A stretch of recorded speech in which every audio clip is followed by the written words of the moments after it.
Oh God, I don't know what's going off here. There we go. Right, cool.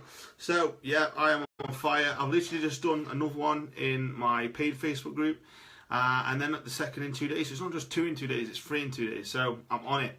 So yeah, I really enjoyed yesterday's one. Obviously got quite a lot of feedback, so I thought I'd do another one today in this group as well, just to help more people out and just to kind of answer the questions that I get asked on the basis, like especially on my Facebook page, I get asked a shitload of questions every day.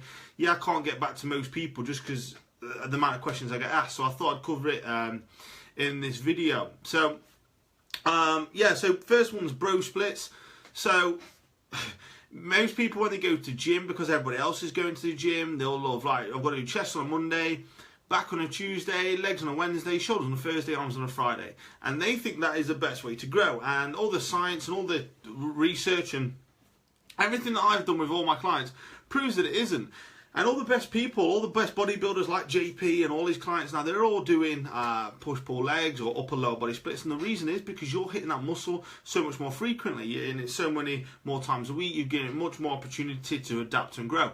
Whereas, especially for a natural person, just doing Monday chest and then chest next Monday and wanting chest to grow isn't going to work. Of course it'll work for Phil Heath because he's taking lots of gear and he's got amazing genetics. So that'll work amazing for him.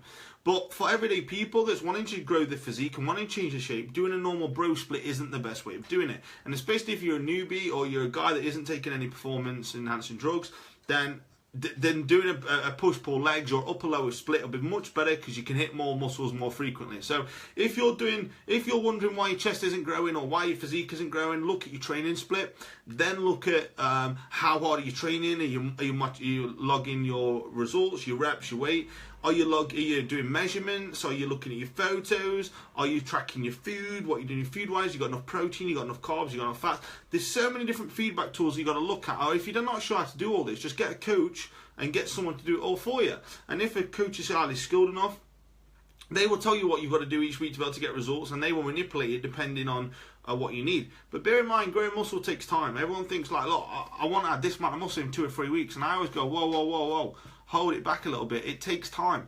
Like you could be growing muscle for 3, 4, 5 years, and you could still not be happy where you're at. But you're training hard. You're eating your food. You're doing everything I asked. But it's still you've got to stick to the process. You've got to enjoy the process, and it takes time. All we're aiming for is progression. You're never going to add an obscene amount of muscle each year, but as long as you're sticking to process and you're doing all the basics right, you will grow a lot quicker. So I hope that helps. Now, fat loss supplements.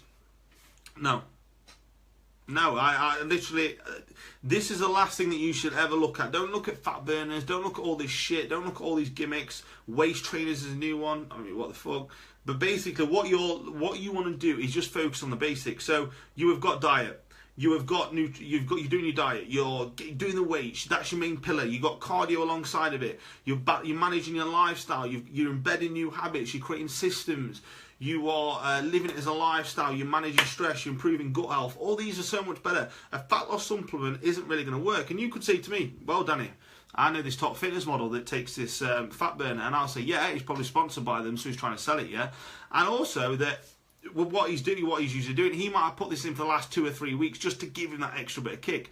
But at that point, he's at 7 or 8% body fat. So any thermogenic effect, or what they're doing these fat burners, is going to give them an aid to train harder and train longer.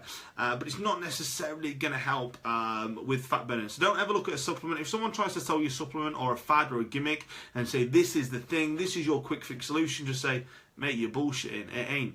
It takes hard work, it takes consistent patience. People don't want to hear that, but that is the truth. Oh, okay. Yeah, I got asked this one literally 3 times this week, so I thought I'd bring it up. Carbs after 6 p.m. Right, so this always makes me laugh because I think like, well, what happens if you have your carbs at 5:58 or if you have your carbs at 5:59? You're not going to put on fat, but if you have them at 6:01, fat is going on. So always makes me laugh, but no, okay. Of course you can have carbs after 6 p.m. It helps with serotonin and dopamine, so you're going to feel good, you're going to sleep better. I always tend to get, I don't know what's happening there. I always tend to give my clients, usually, well, depending on the lifestyle, if they tell me they like going out at night and they like having carbs, I'll try and fit in a regime to have it at night if it works for them. So I've got results where my clients are eating upwards of 100 to 200 grams of carbs after 6 p.m. So that logic doesn't work. What matters is that you're in a calorie deficit, like we say time and time again. Now, the reason that people think, okay, let's say, for example, Sally goes, right, I've cut my carbs out. I've not had no carbs after 6 p.m. for the last 3 weeks, and I have dropped 3 stone, okay? She's not going to drop, let's be a bit more realistic. Let's say she's dropped a stone, okay? That is because I have dropped carbs. It's not because you dropped carbs, Sally. What it is because you have cut a shitload of calories. So what people usually do after 6 p.m. is they'll have the main meal. Let's say, for example, you had spag bowl, you had spaghetti bolognese, and then you had a chocolate bar. Then you had a can of Coke, and then you had some ice cream. Well, that is a lot of carbs and a lot of calories there. So it's not a case of that you take all the weight and it's just that carbs you've pulled out, that's why you've dropped body fat. It's because you've pulled calories out. When do people usually binge? People usually binge when they're bored at night. So if you take that away from them, of course you're going to drop weight because they're not eating less calories. It's not because you can't eat carbs after 6 p.m. You can eat carbs after 6 p.m. Like I said, I can't remember who it is. I've got one of my clients I know that eats 200 grams of carbs after 6 p.m. I've got one of my clients that's on a high carb day of 750 grams of carbs on his high carb day. So you try and eat 750 grams of carbs before 6 p.m. It's not an easy task. So carbs after 6 p.m. You can do it. Don't listen to anyone who says you can't. It's just the way that people said this was because they know that they're cutting calories. It's more a case of they're cutting calories rather than they're cutting carbs out. And don't always see carbs as the enemy.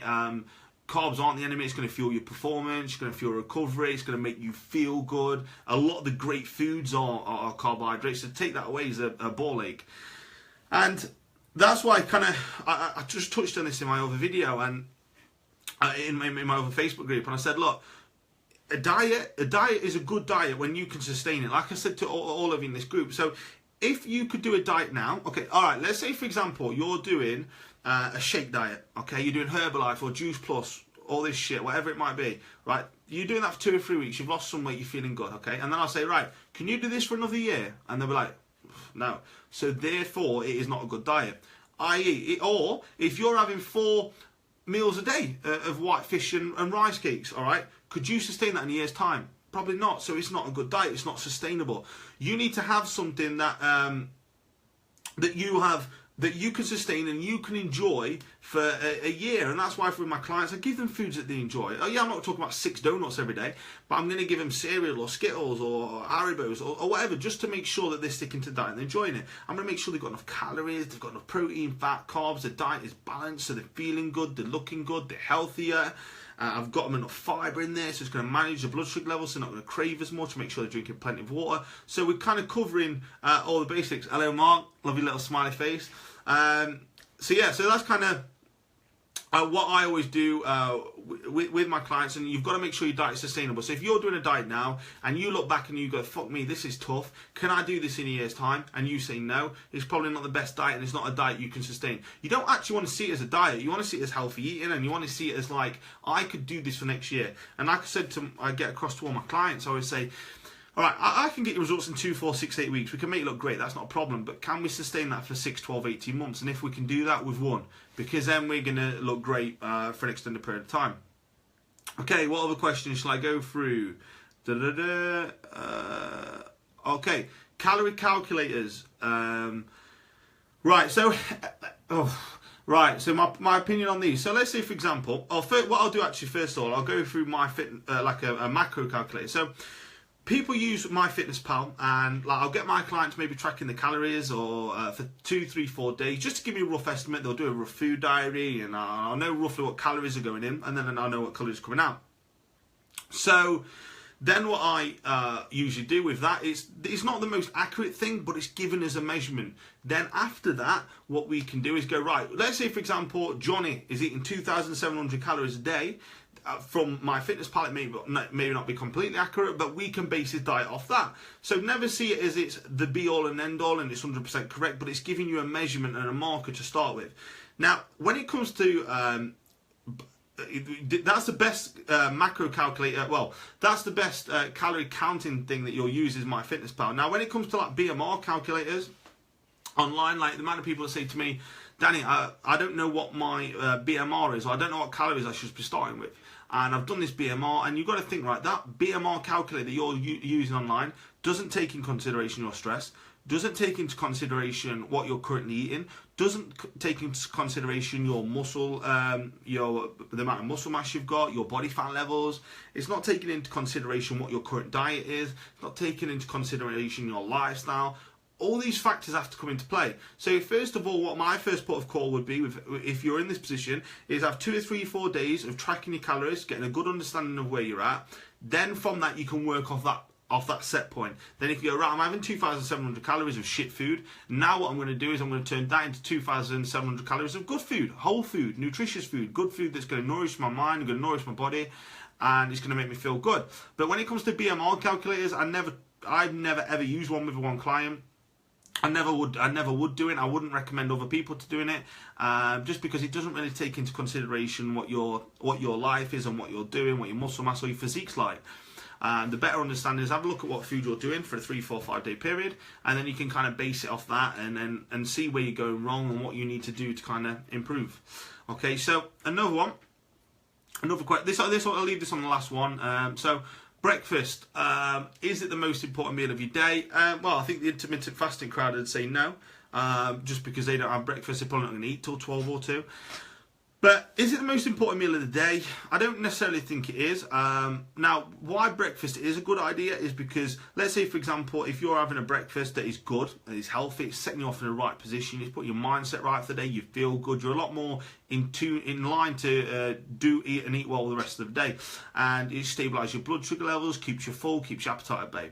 Now, if you haven't had a breakfast, and you've waited a long time and you're not in control of your appetite or hunger at the minute or your blood sugar levels, then your blood sugar levels will dip that low. You're probably going to eat the wrong types of foods if you're not quite sure or in tune with your body and what is right for you. So when you're starting out, I'd say breakfast is pretty damn important because it sets you on the right footing in the right point of the day. And that's why, it's going off track a little bit, my favourite point for every client is I try and get them to do a morning routine. So mine is I always stretch every morning, 10-15 minutes, visualise and kind of plan out my day. Then at the minute, because it's a little bit cold, I'm not actually walking, but I am going to get back into having that of doing a 20-25 minute walk, and then I'll put a podcast on or music, and then I'll have my breakfast, and it sets me off on the right footing every day.